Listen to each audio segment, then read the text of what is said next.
There you are.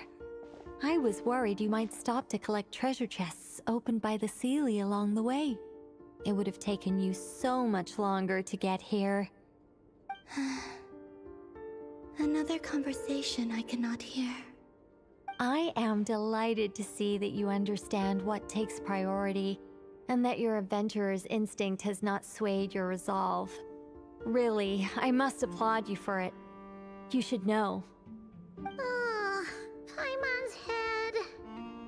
Okay, I'll try and keep it short. My senses are telling me that this is where we shall find the entrance to the ruins. Oh, cool! Well, what are we waiting for? Let's open it up and see! Patience. This was a sanctuary of great importance to the Hyperboreans. A special process is required to open the gate. Oh! Like the place that housed the Eternal Moon's marrow? Okay, so what's the plan? Need us to do anything? And just the short version, if you can. Ah. Alright then. I was planning to start with some background on the invention of these techniques. Are you sure you don't want to hear it? It's quite informative. Remember what you were saying about priorities? Fine. Simply put, we need 3 human representatives to successfully undergo a process of Kuvaki resonance. Think of it as a test from the 3 moon goddesses to see if the entrants are qualified, with the most recognizable qualification being Kuvaki. Pretty sure Lauma would ace that test. Oh, wait. But we need 3 people.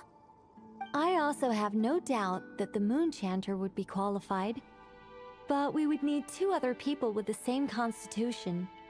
Therefore, the most feasible method is not so much to follow the rules, but to figure out how the test functions and find a workaround. I've done some research, and it turns out the mechanism is rather crude. We'll simply need humans to stand before it who have sufficient Kuvaki energy within them. I'm with you so far. How do we get the Kuvaki in them? The easiest way would be transfusion. Take some Kuvaki from Nod-Krai's soil, put it into the bloodstream, and get it circulating in the body. So we're going to cheat on the test? Precisely. There are other methods, but this is the simplest one. Cheating the system is much easier than trying to hide from it. Huh? Ah! Sorry? Does the idea of cheating upset you, Miss Lauma? No, that's not it. I suddenly had an idea. Oh, what is it? It's about Moon Prayer Night. I figured out a way for Kutar to join in the festivities. Huh? But as Paimon said, we need to have our priorities straight. Let's get back to the test. I'll follow up with Nefer on the festival arrangements. Oh, okay. Anyway, is this really the best method we have? A Kuvaki transfusion sounds dangerous, no matter how you slice it. If you think that's dangerous, wait till you hear the other methods. I'd be more than happy to go through them if you'd like. There are several. No need, we're good. Let's go with this one. Very well. Kuvaki transfusion it is. Now, I should mention that the risks can be greater or lower depending on individual compatibility. It would be rash to simply infuse the Kuvaki and hope for the best. If the body rejects it, the reaction can be quite severe. The symptoms are similar to another condition that some people living here suffer from, known as congenital Kuvaki sensitivity. So, before we execute our plan, I will perform a simple test of my own to see who is compatible and who is not.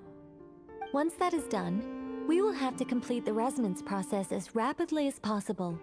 The participants must remain stationary while the Kuvaki circulates and bonds with them, and they mustn't eat or drink anything.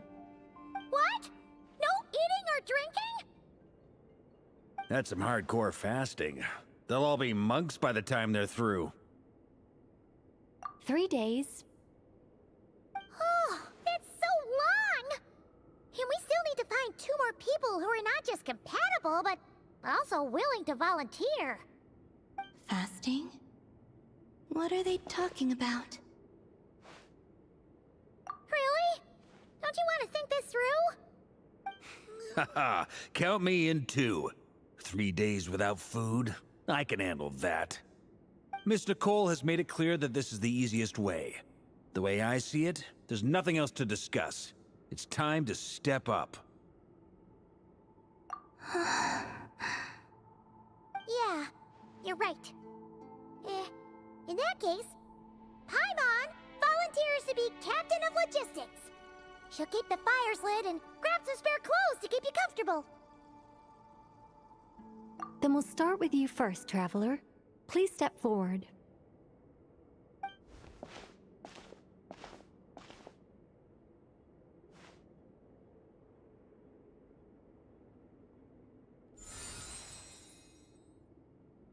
How's it going?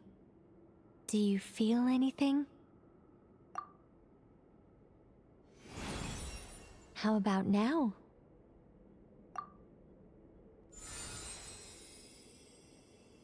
And now?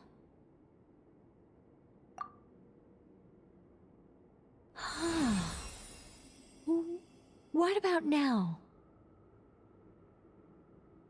You guys, it's not a competition, you know. All right, I'm officially impressed. Even as a descender, you can withstand far more than I imagined. It's like I summoned a giant stone titan to arm wrestle you, and your arm hasn't even moved an inch. In my last attempt, I infused 5 times the amount of Kuvaki required. Yes, safe to say, compatibility won't be an issue for you. You're eligible to join. You're next, Mr. Varka. Sure, here goes nothing. All right, I'll start where we left off.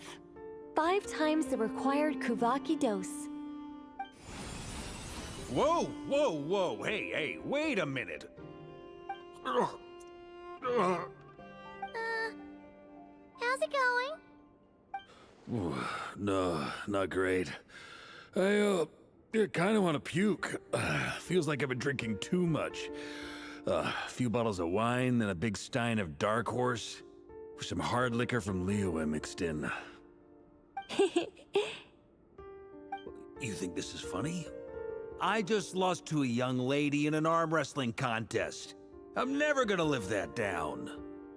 My apologies. I'll lower the concentration and try again. Oh.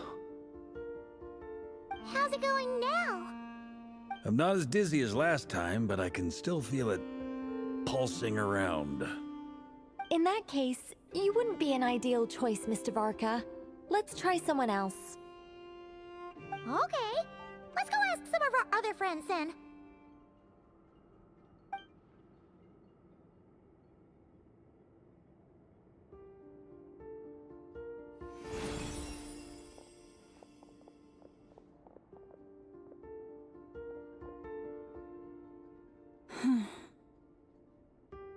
No surprises here, Miss Moonchanter. You're perfectly compatible. You may join.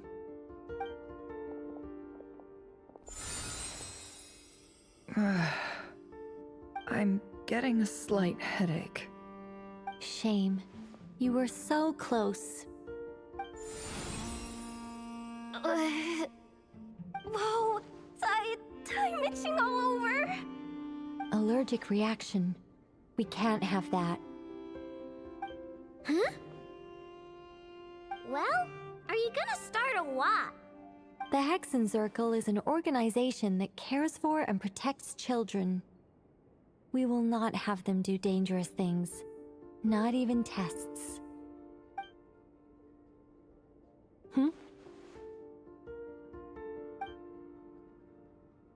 Is something the matter? The candidates have to be human. I guess that rules me out too. Huh. Everyone except the Moonchanter got beaten. Guess I don't need to feel so bad after all. Looks like this isn't gonna be as easy as we thought. Perhaps I could ask for volunteers among the Frost Moon Scions. I'll see about talking to some trusted Lightkeeper colleagues. Itlua springs to mind. In fact, I think we had some former Frost Moon Scions join our ranks recently. Can you give me the scientific explanation for how the test works? I can probably make some kind of test bot. Then we can just zip through Nasha Town, going up to people and pressing a button to check their status. Wouldn't that be way easier? No. Wow! No elaboration for once. How about I contact the Knights of Favonia's garrison in the Wave Chaser plane? Shame that Lohan's already left. That guy's even tougher than I am. Strange. The moon goddess is clearly revered by many people. So why is she on the brink of disappearing? She mentioned that the world has rejected her from the very beginning. And when we fought the Raikir of Solnari, it seemed like she exhausted her power for our sake. Also, Paimon's not sure revered is the right word for how people feel about her. Gratitude, certainly. For my part, anyway. It's basic reciprocity. She helped us, so she deserves our help in return. Yeah. Even though she looked like she didn't care, she still saved a ton of people, including me. A review of the relevant data leads me to conclude that Miss Columbina is a good person.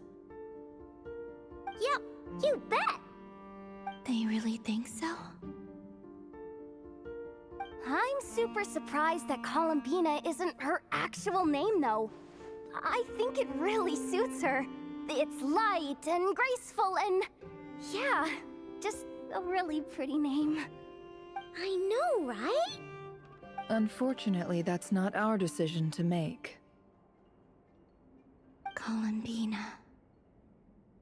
That was the code name the Fatui gave me. But it also came up in the song I heard when I was born. But... is that really all there is to it? What do I truly think of my own name? Is there anyone left who will still call me by that name?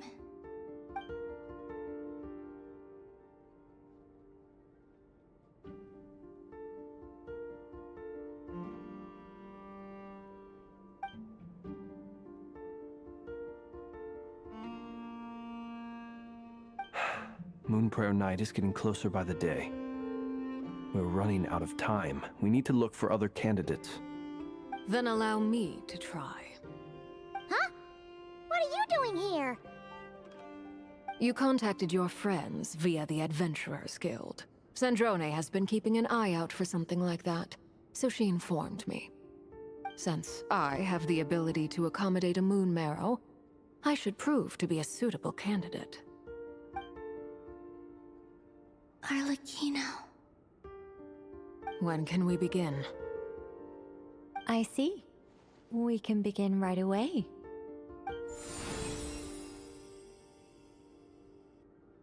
How was it? Did you feel any discomfort? Not at all. Then it seems we shan't need to look for additional candidates after all. Great! Cool. All right, like Paimon said, the rest of us can take turns making sure the three of them stay warm and comfy. Then, my job is to take care of the caretakers. I will ensure everyone receives food and accommodation. I'm ready as well.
The work is done.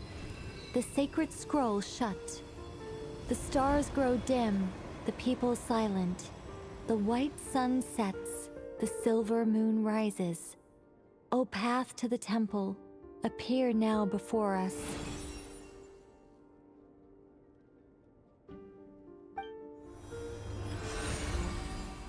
Wow! It really opened! So that's what all this is about. They've been trying to open this gate. Come, let us enter. It might be best to eat something first. Take care to chew properly and swallow slowly. It will give your body time to readjust to the digestion process. They will head in soon. They will need to enter this gate.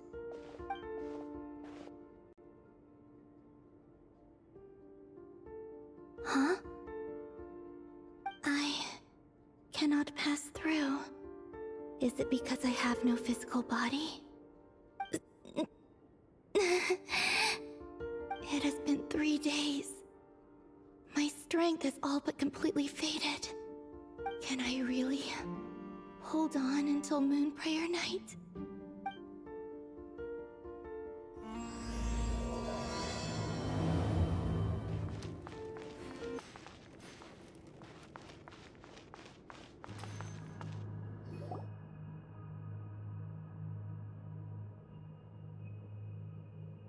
Are these people...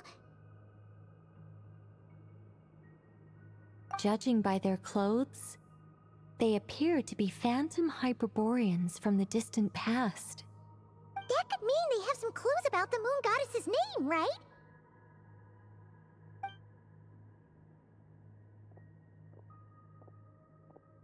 Hey there! Could you tell us what the moon goddess's name is?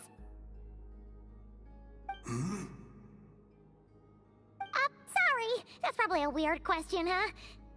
How do we explain this? The moons are long gone, and their goddesses are dead. Their names no longer mean anything. When a new moon goddess is born, we will surely know her name. We have used every last resource at our disposal. All that remains is to wait, patiently and quietly.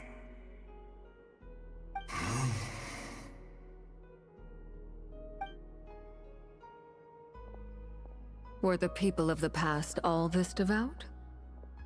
It looks like this phantom doesn't intend to converse with us any further.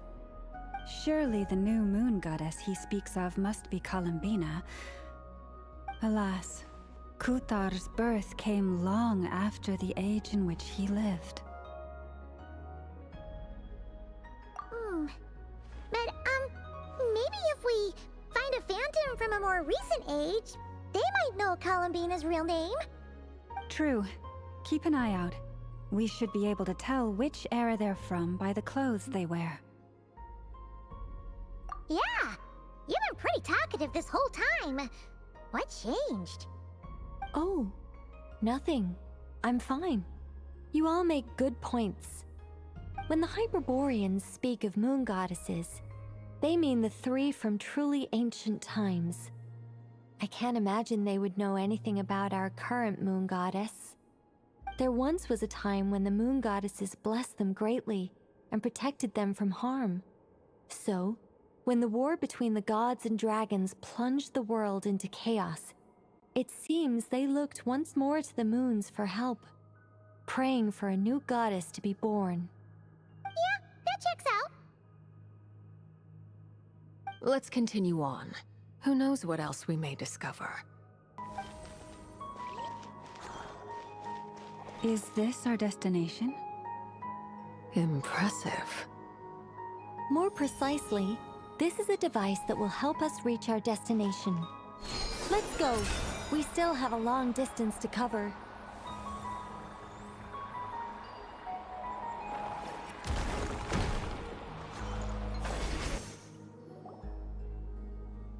Ooh, there's a whole bunch of artwork in here. Seems pretty old. Nicole, this is probably your area of expertise. What do all these paintings mean? Let me see. To understand these murals requires some knowledge of the history surrounding the War of Funerary Flame. I shared a little of this with Lauma before. Yes, I think I follow. The dispute between the Moon Sisters, the transformation by Nibelung. Oh no, it's no trouble. I'd be delighted to share the tale again. Alright then. Tevat's 3 moons and their goddesses were brought into being by the will of Nibelung, the then ruler of Tevat. But when the heavenly principles came, they changed the world completely, down to its very foundations. The moon goddesses were nowhere near strong enough to challenge this entity, but the heavenly principles did not view them as heretical entities that had to be removed. Essentially, the 3 moons existed to keep this planet alive and operational, which did not directly conflict with the heavenly principles' aims. Nevertheless, the inherent precariousness of this arrangement would soon be revealed. Nibelung returned. Yes. He did, and thus began the War of Funerary Flame, a battle for dominance between Nibelung and the heavenly principles. Discord would soon emerge between the 3 Moon Sisters. One would voice the opinion that they should follow Nibelung, for it was he who first hung the moons in the sky. Another would argue that taking sides in the conflict would only bring the world closer to ruin. There was no telling where it would lead, especially since their creator had returned, bearing the perilous power of the abyss. Nibelung would eventually discover their disloyalty. He had all 3 imprisoned before transforming the moons into weapons with which to fight against the heavenly principles. What? Weapons? Yes, the very moons that had once defended the planet became instruments of death and destruction, striking terror into the hearts of all living things. And although the heavenly principles and the 3 Moon Sisters had once been at peace, it now seemed that the moons posed an unacceptable threat to Tevat. It is possible that the heavenly principles did not know of the goddess's imprisonment. If so, the weaponization of the moons would surely have been viewed as an intentional breach of the peace agreement. Regardless of who knew what, when, the heavenly principles shattered 2 moons and flung the other beyond the skies. Whether the goddesses managed to escape Nibelung's captivity after his fall, nobody knows. But this much is certain. From that day on, the moons no longer belonged to Tevat. The rejection slowly drained their power until eventually they passed away. So that's the full story. You say the moon ceased belonging to Tevat from then on. Why then would Columbina be born here? That is perhaps due to the lingering connection between the Frost Moon, which was not shattered, and this world.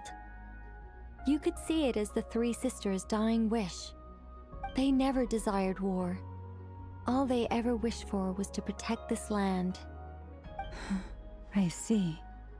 If the final fate of the 3 goddesses is as you say, then Columbina faces the same grave danger. Our investigation has yet to bear fruit. We must hurry. Yeah, you're right. Let's keep going. Why? Why do the creators of this world no longer show mercy upon their people? Remember his words. We must change our fate with our own hands.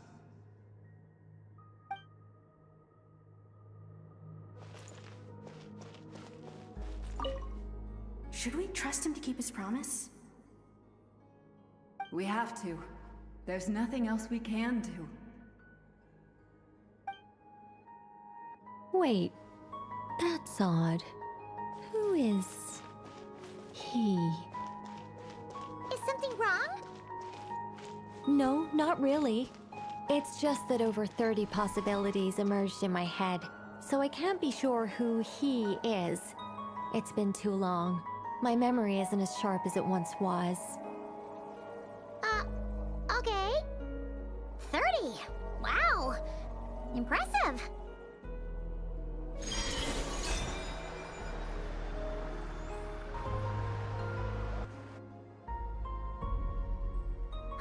We're finally here.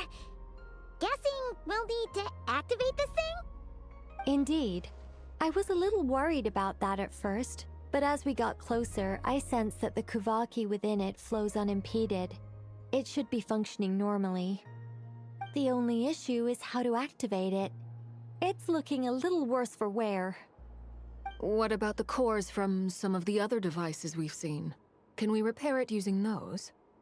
In all likelihood, yes. I imagine that would have been the Hyperborean's backup plan. Let's look for some cores.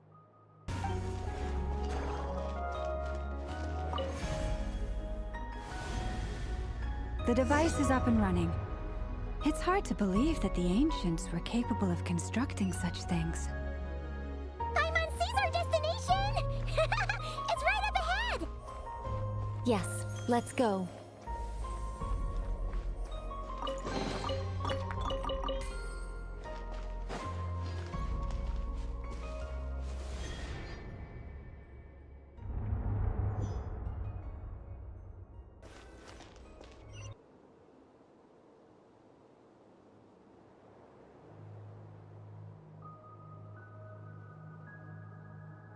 This is where the people of Hyperborea communicated with the moons.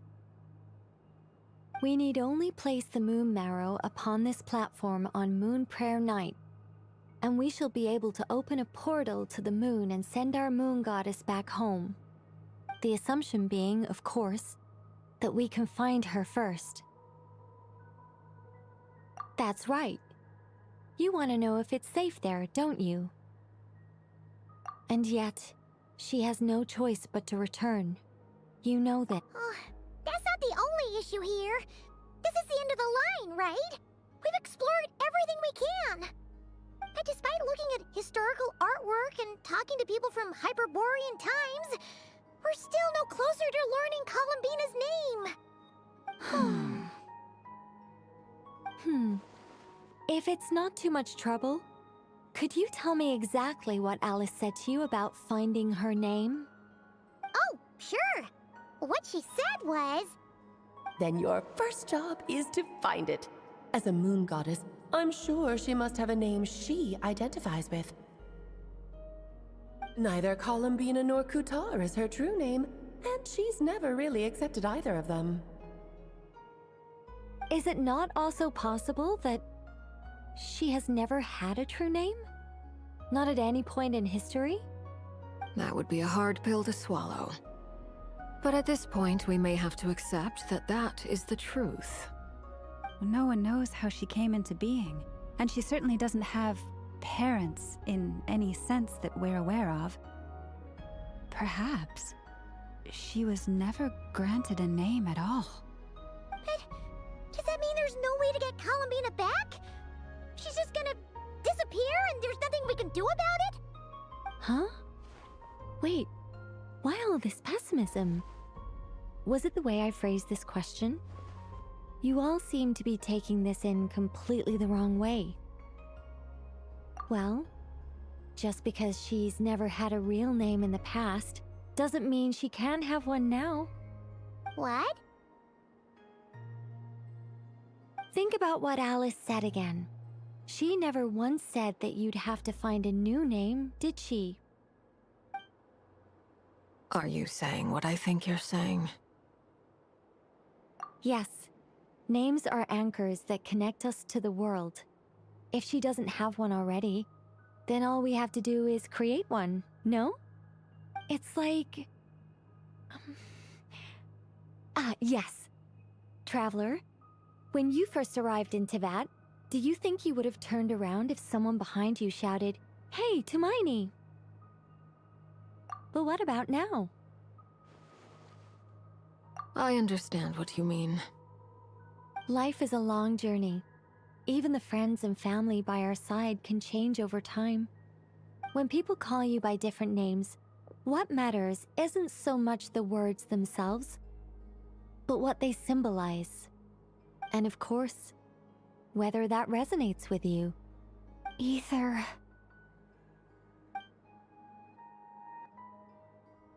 So, close your eyes and picture the moon goddess in your mind. If you were to call out to her in this moment, what would you say?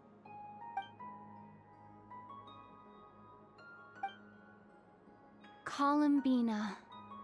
Columbina. Paimon would call her Columbina too. Well, she has long forsaken everything that Kutar represents. I think from now on I should call her Columbina too. Well, it sounds to me like you found your answer. Are you sure? Is it really that simple? We haven't found her this whole time, and not for lack of trying. For a journey like this, the process is every bit as important as the outcome.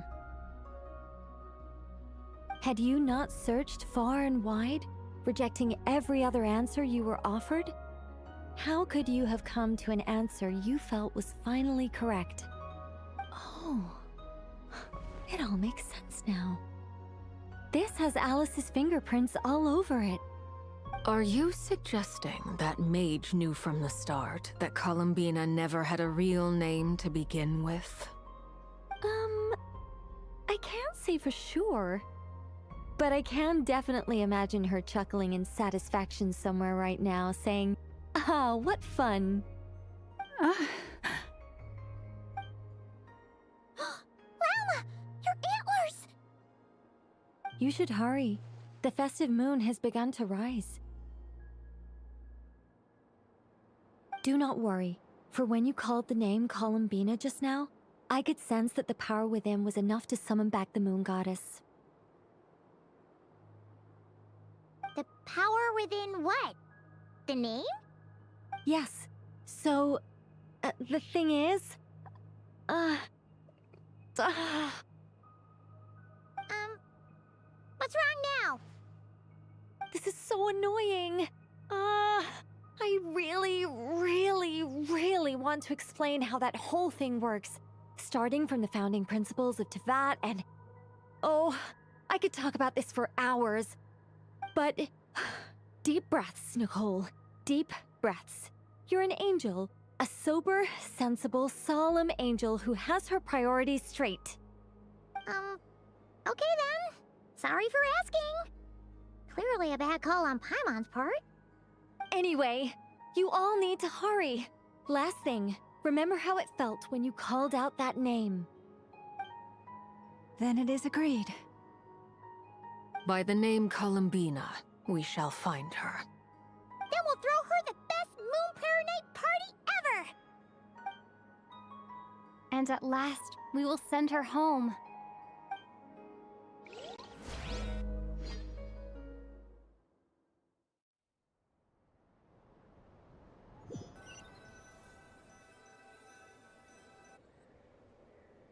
I can barely move anymore. My consciousness is fading away. Have they come back out? I'd love to see them one more time.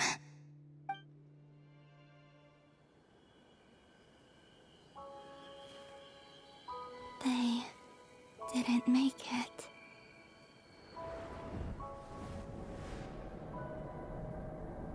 Could you tell me your name? My name is... Columbina!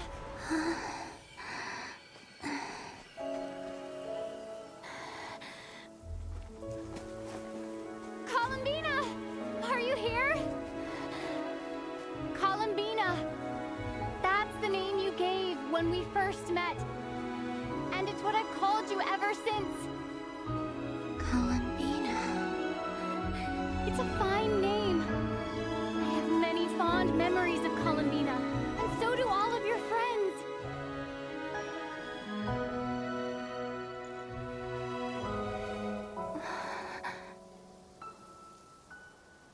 if you like this name.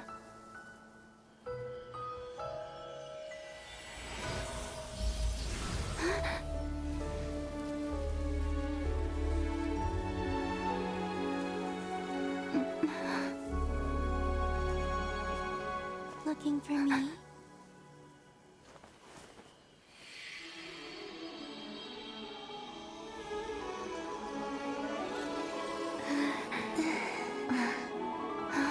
I like it. You can carry on using it. My name is Columbina Hyposelenia.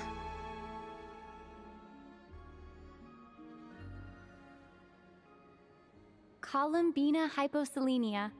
That's a wonderful name. I never thought that Columbina would become my real name. But after I met you and my other friends, the things that this name stood for slowly began to change. It went from being a Fatui code name to something my friends call me.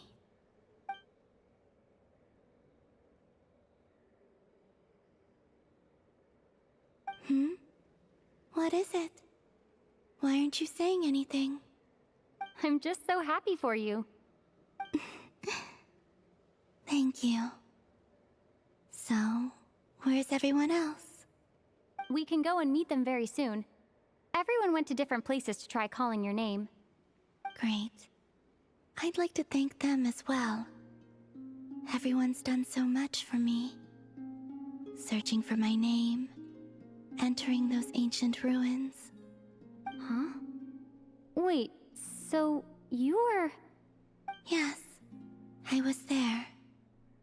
Not physically, but my consciousness was still holding on. I followed you the whole way. Starting from when? You turned around and called out my name while you were in Nasha Town. Do you remember?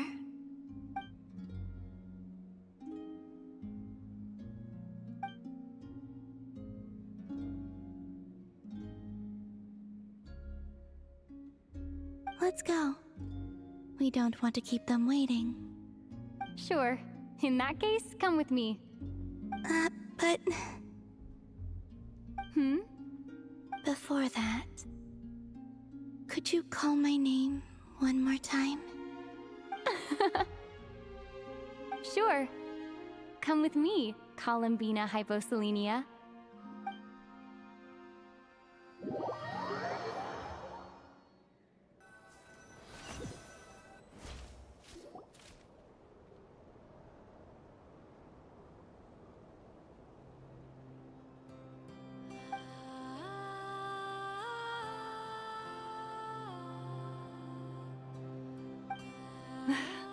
Columbina! Oh, this truly is wonderful. Llama, I can't breathe. Ha ha! Just in time for Moon Prayer Night. It's good to have you back, Miss Columbina. Yeah, we were worried sick. Thank you, my friends. With your help, I now have a name that belongs to me. Columbina Hyposelenia. Where's the second half from? You added it yourself? That's right. It means... Born beneath the moon. Yes. And by extension, it can also mean born beneath this world. A fine name. Now, as much as it pains me to interrupt this beautiful reunion, I feel obliged to remind you that the Moon Prayer Night celebrations in Nasha Town have already begun. Don't you want to enjoy the festivities? There's so much to see and do. And some of the ambient lighting and entertainments were sponsored by the kind souls in the Hexen Circle. Nicole? Why have you turned into Dodoko? So you're Miss Nicole. Thank you for helping us, and for helping me find my name. It's nice to finally hear your voice. You're quite welcome. Guiding lost people to hidden treasure is what we Seelie do. And if you ask me, spiritual treasures are far more precious than material ones. Chests are all well and good, but this was what it's all about. Ah, so satisfying. Anyway, I had to go help Alice. It seems like she ran into some trouble. That's why I couldn't be here in person. But don't worry, we're with you in spirit. We'll be celebrating right along with you. Keep an eye out for the Hexenzirkel's festive stalls in Nasha Town. I think you'll like what we came up with. Alice said she even managed to rope B in this time. The Frost Moon Scions have also prepared various attractions. I believe Aino, Ineffa, and their crew are setting things up as we speak. On that note, Nefer, about that request I made. It's all in hand. Yehoda is on site to ensure that everything goes off without a hitch. Wonderful. In that case, Traveler? Huh? Come on, Columbina. It's time to celebrate the best moon prayer night ever.